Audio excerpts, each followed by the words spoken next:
పట్టిసీమ దండగన్న ఉండవల్లి వ్యాఖ్యలపై మండిపడ్డారు మాజీ మంత్రి గోరంట్ల బుచ్చయ్య చౌదరి. వేల కోట్ల రూపాయల విలువైన పంటలను కాపాడిన విషయం ఉండవల్లికి కనిపించలేదా అని ప్రశ్నించారు. కాగ్ వేలెత్తి చూపిన ప్రతిదీ తప్పు కాదని, వారికి ఇచ్చిన వివరణలో కూడా తప్పులు పడితేనే తప్పవుతుందని తేల్చి చెప్పారు గోరంట్ల. అయ్యా 1 ఇయర్లో మీరు చేస్తానన్నారు, కొంచెం 5% అదనపు ఖర్చు మీరు తీసుకున్నారు, దాని ఫలితాలు వచ్చినాయా లేదని అడుగుతారు.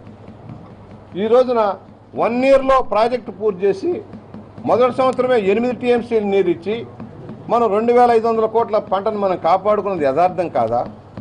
అదే ప్రాజెక్టు మరలా రెండో సంవత్సరంలో 56 టీఎంసీలు ఇచ్చి 5000 పంటలు కాపాడింది యథార్థం కాదా? ఇవన్నీ వస్తాయి. దాంట్లో పర్మిషన్లు తీసుకునేటప్పుడు కొంచెం వెనక ముందు వస్తుంది. ఆ విధంగా వచ్చినవన్నీ కూడా కాగ్ రిపోర్ట్కి ఆన్సర్ చేసింది ఇరిగేషన్ డిపార్ట్మెంట్. ఎప్పుడెప్పుడు తీసుకున్నారు, మరి తప్పులని చెప్తా ఉన్నారు.